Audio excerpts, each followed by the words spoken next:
ओम नमो। पूजा Shri spiritual stalwart programme में फिर से हम लोग आज हैं अयोध्या के राज परिवार के साथ, और यहाँ के राज परिवार से यतीन्द्र मिश्र जी आज हमारे साथ हैं और उनसे पूजा श्री के विषय में आज आपसे बात करें। बहुत बहुत नमस्कार। धन्यवाद राजीव जी, आप आए और आपका बहुत आभार।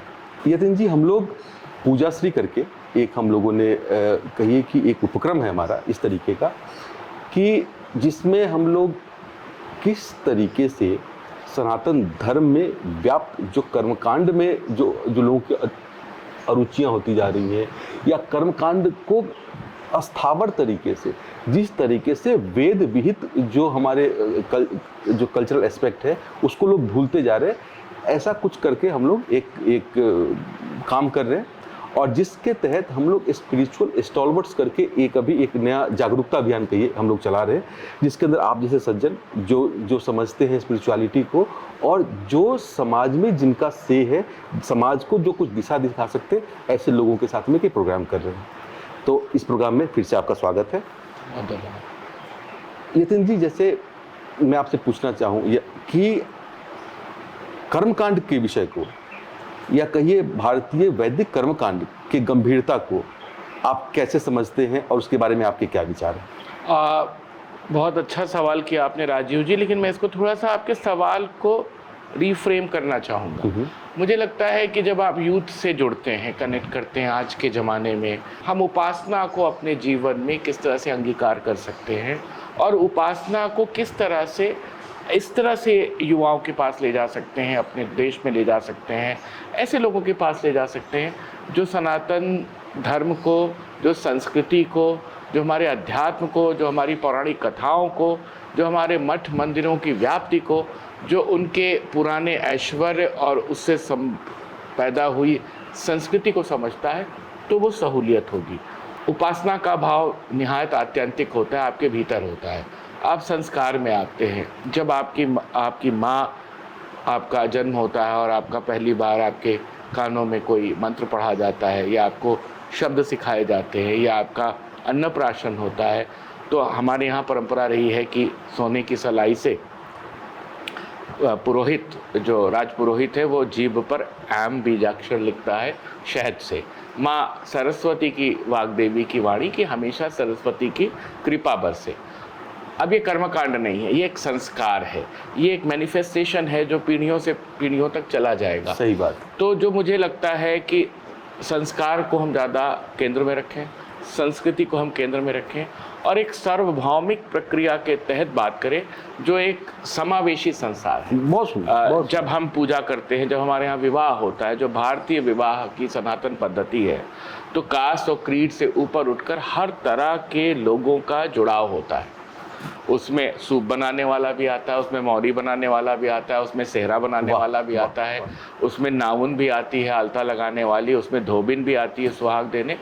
तो क्यों बनाया था लोगों ने, पूर्वज परंपरा में क्यों बनाई गई? या अंतिम संस्कार जब आप दाह करते हैं तो उस समय एक डोम का महत्व होता है, उसको प्रसन्न किया जाता है कि वो प्रसन्न हो, वो एक स्मूथ सेलिंग ऑफ आत्मा हो।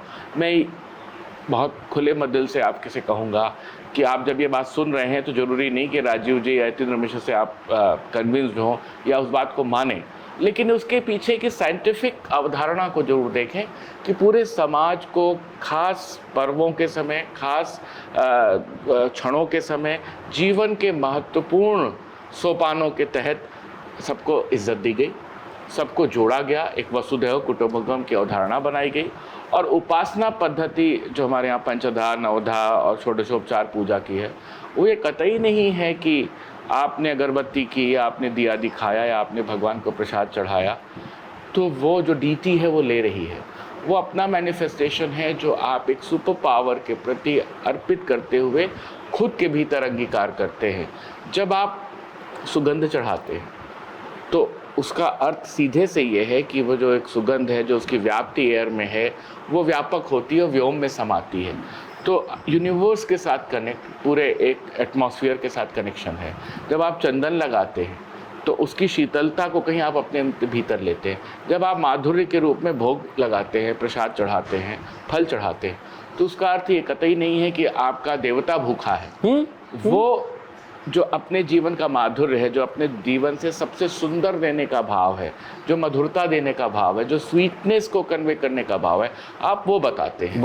आप किसी अतिथि के आने पे, ये कोई कर्मकांड नहीं है, लेकिन आप गांवों में चले जाएं, आप जो गरीब से गरीब आदमी होगा वो आपको एक गिलास पानी और एक गुड़ की ढली पकड़ाएगा, सादा पानी नहीं पूछता। शहरों में ये हो गया है कि आप पानी पिलाते हैं तो आप कुछ नहीं पूछते, लेकिन आज भी छोटे शहरों में लोग मिठाई प्रस्तुत करते हैं। मिर्च क्यों नहीं प्रस्तुत की जाती? क्योंकि हम कड़वाहट नहीं बांटते, हम मधुरता बांटते हैं। तो मुझे लगता है कि जो पूजा श्री का जो एक ध्येय है वो यही होगा कि वो अब जो सही मीनिंग में, ब्यूटीफुल ऑर्डर में जो हमारा एक प्रक्रिया है जीवन को समझने की, अपने अस्तित्व को समझने की, एक दूसरे के सहकार में, को एग्जिस्टेंस में रहने की, उसके लिए ये चीज़ें की जाती हैं। और आज के समय में बहुत सारे लोग हैं जो वैदिक पद्धतियों से दूर होते हैं, लेकिन वो जा कर के वो कर्मा प्रैक्टिस, एनर्जी के लिए work, oil therapy, crystal therapy सब करते हैं। वो भी वही चीज़ है कि वो आपके ऑरा का प्रोटेक्शन करते हैं, आपकी क्लीनलीनेस करते हैं, एक क्लिनजिंग है, एक सैनिटाइजेशन प्रोग्राम के तहत कि आप शुद्धता रखें, आप सफाई रखें, आपके घर में नेगेटिव वातावरण ना हो। एक अगरबत्ती देवता के आगे जलाने का भाव ये नहीं होता था कि देवता को खुश करना है, वो घर से प्रदूषित वायु को हटा करके सुगंध, पूरे घर को सुगंधित करने की थी। बाजार ने उसको ये कर दिया कि वो बड़े बड़े पॉट लेकर के उसमें ऑयल डाल के ऑयल डिफ्यूज़र में कन्वर्ट कर दिया। लेकिन जब आपकी माँ अगरबत्ती जला के सुबह पूजा करके घंटी बजाती थी, तो दरअसल वो उसी तरीके का एक पैटर्न था कि घर शुद्ध है, वातावरण शुद्ध है। आप किसी के घर में घुसो और सुंदर मोगरे की बेले की खुशबू आ रही हो, अतर की खुशबू आ रही हो, सुवासित हो, ठंडा हो, घर साफ सुथरा हो, भले वो बहुत आभिजात्य का प्रदर्शन ना कर रहा हो, सुंदर सलीके ढंग से आपको बिठाया जाए, तो आपको ये लगता है कि आपको राहत मिलती है। आप जिस टेंशन से आते हैं, आपाधापी से, धूप से लौट के आते हैं, आपको लगता है 10 मिनट और ठहर के बैठें। मुझे लगता है कि ये कनेक्ट बताने की ज़रूरत है पब्लिक को, और उसमें जब आप अपनी वैदिक संस्कृति से जोड़ते हैं तो उसका अपना एक विशेष अर्थ बनता है। लेकिन मुझे लगता है कर्मकांड मत कहिए, कर्मकांड के कुछ ऐसे पक्ष भी हैं जो आज इरेलेवेंट हो गए हैं, जिनको कोई पसंद नहीं करता, जो समय की टेस्टिमनी पे पसंद नहीं किए गए, वो अपने आप धीरे धीरे समाप्त हो गए। लेकिन जो उसमें शुद्ध है, जो उसमें सनातन है, जो उसमें दूसरे को आदर और प्यार और भक्ति और समर्पण देने का भाव है, वो तो कहीं नहीं गया है। और मुझे लगता है कि उसमें सनातन ने बड़ी भूमिका अदा की। बहुत सुंदर। तो जिस तरीके से जी आप बता रहे हैं कि अभी बात के क्रम में आपने बताया कि किस तरीके से शब्द कर्मकांड जो है ये वेद से आया है। वेद में जो अपभ्रंश, जो कर्मकांड के पीछे अपभ्रंश भी कुछ लग गए, जो अभी आप ही ने खुद बता दिया। वेद के बेसिकली 3 खंड है, ज्ञान कांड, उपासना कांड और कर्म कांड।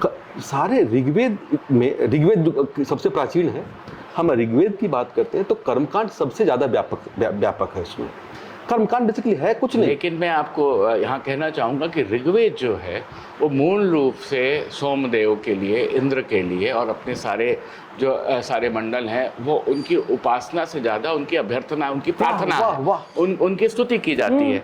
जो कर्मकांड है वो यजुर्वेद का हिस्सा है और शुक्ल यजुर्वेद के पाठ से सारे पद्धतियाँ बनती हैं। वो बिल्कुल ठीक है। मैं ये कह रहा हूँ कि बहुत सारी चीज़ें समय में, जैसे कोई शब्द है वो प्रचलित होकर उसका अपभ्रंश, उसका स्लैंग बन जाता है। तो कर्मकांड को बहुत तरह की चीज़ों ने कभी कभी स्लैंग के रूप में भी ले लिया। मेरा ये कहने का मतलब है कि जब आप समझाएं, तो जब आप अपने प्रोडक्ट्स के साथ जाएं, तो आप ये बताएं कि ये कर्मकांड तो उस वैदिक टर्मिनोलॉजी को हमने लिया है, लेकिन शुद्ध रूप में ये कोई दकियानुसी बात, ये कोई ऐसी चीज़ नहीं है कि इसको करने के साथ हम आपको ये नहीं सिखा रहे हैं कि आप पढ़े लिखे ना हो, आप बीमार हो तो हॉस्पिटल ना जाएं, आप किसी को से कायदे से बात ना करें। कर्मकांड का मैं जो अर्थ लेता हूँ वो ये है कि जिस भी पद्धति को आप जीते हैं, हिंदू जीवन पद्धति को जीते हैं, जिस भी अवधारणा, जिस भी मंत्र और परंपरा को जीते हैं, उसकी जो कुछ चीज़ें हैं, जो उसके डिसिप्लिन हैं, जो उसके सिद्धांत हैं, उसको आप अपने लिए सकारात्मक ढंग से फॉलो करिए, आगे बढ़िए। लेकिन ये ज़रूर देखिए, इस पे क्वेश्चन करते हैं तो इसका अर्थ ढूंढने की कोशिश करिए कि दीप क्यों जलाया जाता है। दीप जलाने का ये भाव बिल्कुल नहीं है कि वो भक्ति में आरती हो रही है। वो अपदीपो भव कहा जाता है। तो आत्मा का प्रकाश है, कितनी भी लाइट जल जाए, पवित्रता की रोशनी तो दीपक जलाने से होती है। बहुत सुंदर। तो अगर ये कोई समझे तो शायद वो हमारे सनातन की ओर लौटे, हमारे वैदिक पद्धतियों की ओर लौटे और आपका अभियान सफल होगा। बहुत सुंदर। तो जैसे आज बहुत दिन के बाद बातचीत के क्रम में मुझे इतना अच्छा लग रहा है यतीन जी से बात करते हुए कि उन्होंने जिस तरीके से ऋग्वेद में सोमस्ति यज्ञ इत्यादि, इंद्र इत्यादि की बात करी। ऋग्वेद में पारंपरिक रूप से सिर्फ 3 चीजें बताई जाती है, जिन्होंने इंद्र इत्यादि बोलने से इन्होंने ये बात बता दी। ऋग्वेद के अंदर पूरा का पूरा उपक्रम जो है, ऋग्वेद का पूरा अधिष्ठान जो है वो त्रिविध अन्नम कृषिविष्टि बीजम। ये आत्मा, जब आप पृथ्वी पे आ गए हैं, जब हमारी चेतनता आई, जहां से ऋग्वेद का प्रारंभ होता है, एक तरीके से भावार्थ में बता रहा हूं, तो उसमें यही है भाई, मैं जिंदा हूं तो मैं कैसे जिंदा हूं? अच्छा, मैंने यहां से ये अन्न खाया, अन्न आखिर आया कहां से? तो भाई कृषि किया गया। कृषि हुआ कैसे? तो इंद्र ने बारिश करी। तो त्रिविध अन्न 3 ही विधि से आ सकता है, त्रिविध अन्नम कृषिवृष्टि बीजम। और इसी का सोम यज्ञ हो, आपका कोई अन्न पोषण सोमादि यज्ञ हो, कोई भी तरीके का यज्ञ हो, उसमें सिर्फ इस विधा को, इस डिमेंशन को कि अन्न कैसे प्राप्त हो और हमारा जीवन कैसे अखंड हो, कैसे हमारा जीवन निरंतर अबाध तरीके से चलता रहे, इसकी बात कही गई है। और आप जी ने जैसे बताया कि यजुर्वेद के अंदर, शुक्ल यजुर्वेद की परंपरा के अंदर, जैसे नॉर्थ इंडिया में हम लोग सभी लोग करते हैं, सिर्फ हमारा इतना है कि उपासना ही माने या पूजा का कोई क्रम अगर आप करते हैं तो उसको शुद्ध रूप में करें। मैं एक कहना चाहूँगा कि जो कुछ भी आप करते हैं, जो कुछ भी परंपरा ने सिखाया है, हमारे ऋषि मुनियों ने बताया है, वो ऐसे ही तो बेकार नहीं था। ऐसे बेकार होता तो अब तक समाप्त हो चुका होता। लेकिन जो आजकल की जनरेशन लॉजिक ढूंढती है, जब आप एक फिल्म के गाने की भी बात करते हैं तो उसकी लॉजिक और उसकी इंट्रिकेसी में जानना चाहती है, तो मैं ये कहना चाहूँगा कि उसकी इंट्रिकेसी को सरलतम भाष्य के साथ समझाइए। ये बताइए कि अपना जीवन जो है वो जो प्राणमय, अन्नमय और ज्ञानमय कोश से बना हुआ है, उसका अर्थ क्या है। अगर हम देवता के प्रति नतमस्तक हैं तो वो सिर्फ एक पोंगा पंडितई नहीं है, वो सिर्फ कोई धार्मिक कट्टरता का मामला नहीं है, वो एक बड़ी मर्यादा, एक बड़े कैरिकेचर, एक महामानव, जो भी स्वरूप आप माने, श्री राम का माने, कृष्ण का माने, भगवान विष्णु का माने, शिव का माने, उसके सामने नतमस्तक होने का मतलब ये है कि उसकी गुणवत्ता को, उसके ज्ञान को, उसकी संस्कृति को आप खुद अंगीकार कर रहे हैं, उस रास्ते पे चलना चाहते हैं और उसको मैनिफेस्ट कर रहे हैं। बहुत सुंदर। मैं हमेशा कहता हूँ, लोग पूछते हैं कि अयोध्या आने का अर्थ क्या है। मैं कहता हूँ कि जिसको मर्यादा सीखनी है, जिसको अनुशासन सीखना है, जिसको ये सीखना है कि सौतेली माँ ने भी मना कर दिया तो मुझे घर छोड़ के जाना है, जिसको अपने छोटे भाई को राजपद देने में 1 मिनट की हिचक नहीं है, जो त्याग कर सके, जो आत्मश्लाघा से दूर रहे, जो आत्मोत्सर्ग कर सके, जो धैर्य कर सके, वो तो अयोध्या आए। जो नहीं कर सकता वो अयोध्या ना आए, क्योंकि अयोध्या आपको किसी भी तरीके से आपको मेटेरियलिस्टिक नहीं बनाती। राम का जीवन ही अनुशासन है, राम का जीवन ही सत्य पे खड़े होना है, सत्य संत कहते हैं। तो अयोध्या घूम करके आपको ऐसे नहीं मिलेगी। अयोध्या का वर्णन करना है, श्री राम का वर्णन करना है, तो अपने अंदर सेल्फ सेक्रीफाइस, सेल्फ एग्जाइल की फीलिंग आनी चाहिए। नहीं आती है तो आप एक सैलानी की तरह आएंगे और चले जाएंगे। अगर वो आती है तो एक नदी के किनारे भी आपको भगवान राम की अंतर्ध्वनियाँ मिल जाएंगी। ऐसे ही आपको नटनागर कृष्ण का मिल जाएगा वृंदावन में, लेकिन उस भाव में उतरने की ज़रूरत है। और मुझे लगता है ये भाव ही अध्यात्म है, ये भाव ही सनातन है, ये भाव ही सत्य है। और फिर उसको पाने के जो उपाय हैं, जो आपको अच्छा लगता है आप करें, आपको अच्छा नहीं लगता आप बिल्कुल ना करें। बिल्कुल ऐसे बिल्कुल। बहुत सुंदर। रामो विग्रवान धर्म, इसके विषय में एक आपके उसका सीधा सा अर्थ ये है कि जो श्री राम है वो साक्षात धर्म के मूर्तिमान स्वरूप है। मतलब धर्म क्या है? धर्म जब वाल्मीकि रामायण समझा रही है आपको, तो उसमें यही कह रही है कि अगर आप धर्म को नहीं समझ पा रहे हैं तो आप सीधे समझिए कि श्री राम ही धर्म का बिल्कुल, अगर वो कोई मैनिफेस्टेशन है, अगर वो विग्रह कोई है तो राम है। तो फिर वो क्या है? तो उसमें सत्य है, क्षमा है, शील है, दान है, वीरता है, छोटे से छोटे व्यक्ति को अपने बराबर समकक्ष खड़ा करने का भाव है। वो ही व्यक्ति धर्म को समझेगा जो किसी भीलनी का जूठा बेर खाने में हिचके ना, जो निषाद राहगु को गले लगाने में हिचके ना, जो हनुमान को प्राण प्रिय से प्रिय हो, जो एक पत्नी व्रता है, जो सीता को पाने के लिए रावण का वध करके उनकी पुनः मर्यादा स्थापित करके लौटता है, वह है जो पिता के वचन को निभाने के लिए 14 वर्ष तक वनवास झेलता है। अगर ये सारी चीज़ें समझने के लिए आप तैयार हैं तो वही धर्म है। अगर आप नहीं समझ रहे हैं तो फिर धर्म का कोई अर्थ नहीं है। और श्रीमद् भागवत महापुराण में ये कहा गया है कि भगवान जब गए हैं, जब यहाँ से परलोक गमन करके गए हैं, तो उन्होंने अपना कोई राजसी रूप या अपना कोई राजकुमार सुकुमार बालक अयोध्या का रूप नहीं दिया।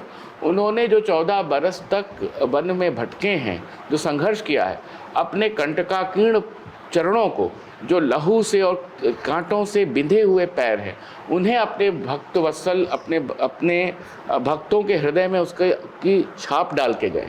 मतलब भक्त ने जो श्री राम के प्रति पूरी तरह समर्पित है, उसने अपने हृदय में श्री राम के उन घायल लहूलुहान पैरों का चिन्ह अपने हृदय पर अंकित किया गया है। तो इस भाव को, संघर्ष को जाने, उनके उस अर्थ को जाने, उस मर्यादा को जाने, उस बात को जाने कि रामत्व तो क्या है, वो समझते हैं तो फिर धर्म भी समझेंगे। वो नहीं समझते हैं तो धर्म भी नहीं समझेंगे।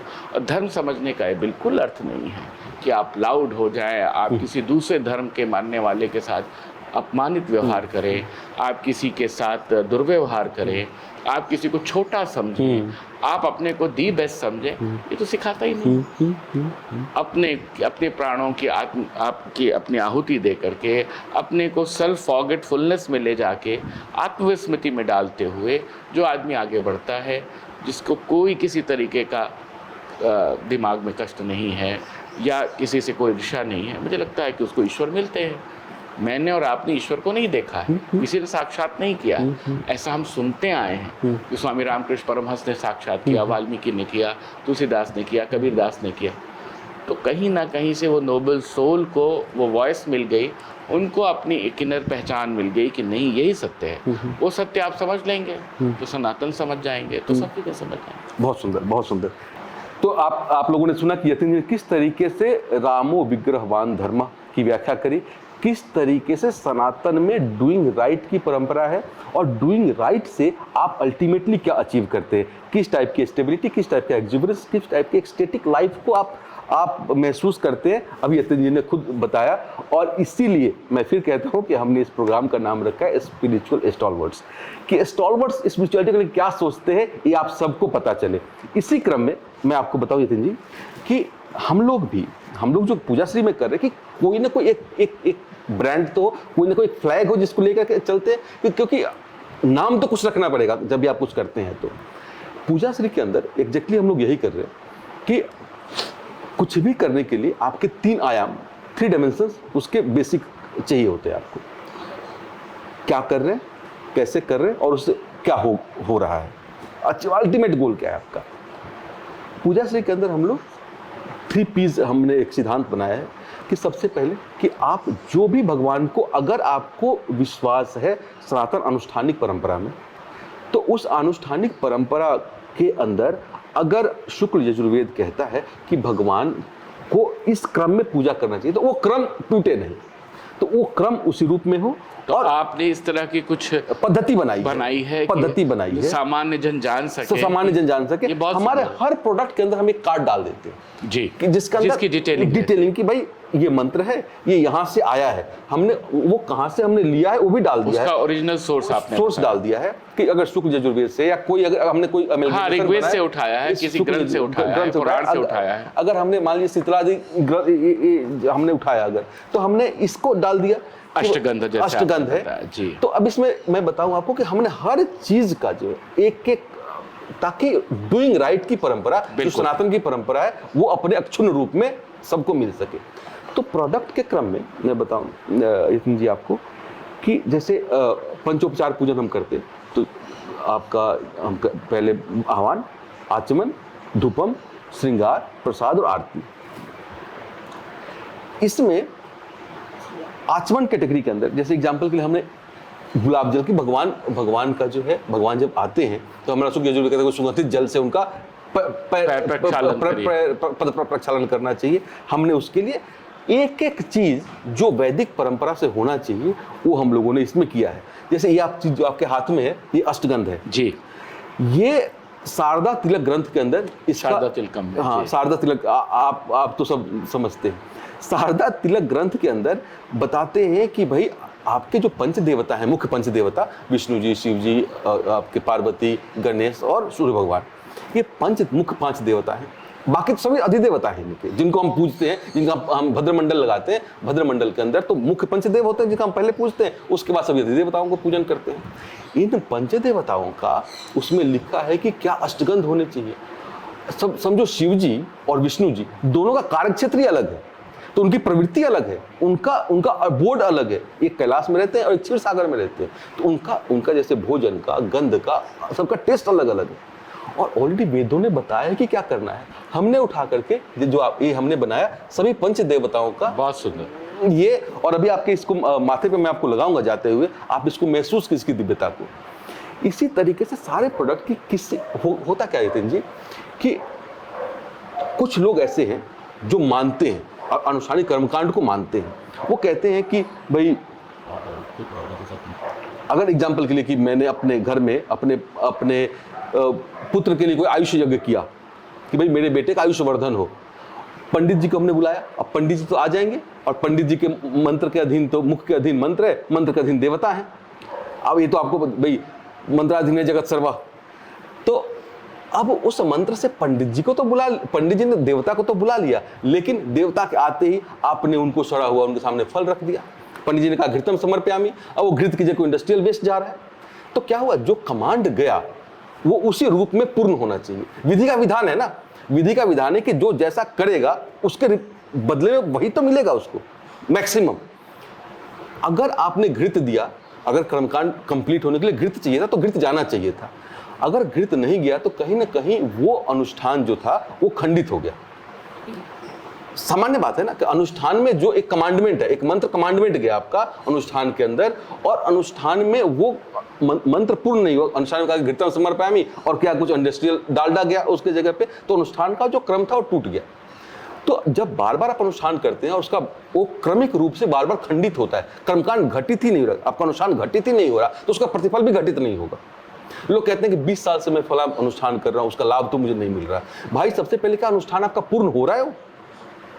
तो अनुष्ठान पूर्ण कैसे होगा? सबसे पहले आपकी मंत्र की अभिव्यक्ति की प्रैक्टिस तरीके से हो, प्रोडक्ट तरीके से हो, और देवताओं की प्लेसमेंट।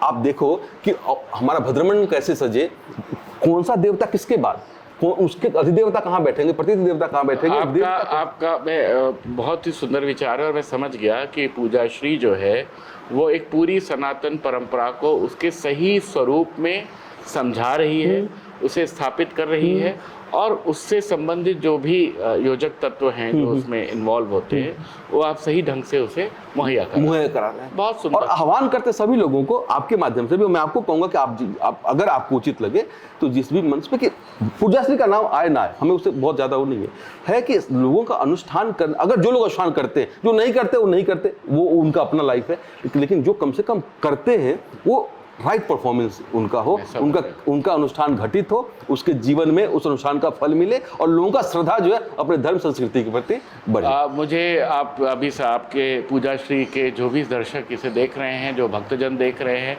मैं उनसे यही निवेदन करूंगा कि एक ये आध्यात्मिक कर्म है और अपने जीवन को सुंदर और सरस बनाने के लिए है। ये सिर्फ किसी अनुष्ठान को बढ़ावा देने के लिए या शुद्ध रूप से कर्मकांड में जानने की पद्धति नहीं है, बल्कि अपने जीवन को उस सनातन से जोड़ने की, उस नवधा भक्ति में इन्वॉल्व होने की और उसे सही अर्थों में समझने की है। जो युवा, जो नए बच्चे इस बात के ज्ञान पिपासु हैं, जिनको लगता है कि मुझे अपनी भारतीय सनातन संस्कृति को समझना चाहिए, मुझे इससे जुड़ना चाहिए, और कम से कम वेदों में क्या है, पुराणों में क्या है, इन सारे भाष्य में क्या लिखा है, उसके सही साइंटिफिक अर्थ हम समझ सकें, उसके लिए आप इनके वेबसाइट से जुड़िए, इनके प्रोडक्ट से जुड़िए, क्योंकि इनके प्रोडक्ट्स की सबसे खूबसूरत बात यह है कि इन्होंने उसके मूल आधार ग्रंथों का उल्लेख किया हुआ है, बिल्कुल ओरिजिनल सोर्सेज में गए हैं, और आप फिर उससे जुड़िए। आपका जब ज्ञान बढ़ेगा, जब आपको आनंद आएगा, तो मुझे लगता है कि आप अपने अध्यात्म की राह खुद खोज लेंगे। धन्यवाद। बहुत बहुत धन्यवाद आपका, बहुत बहुत धन्यवाद।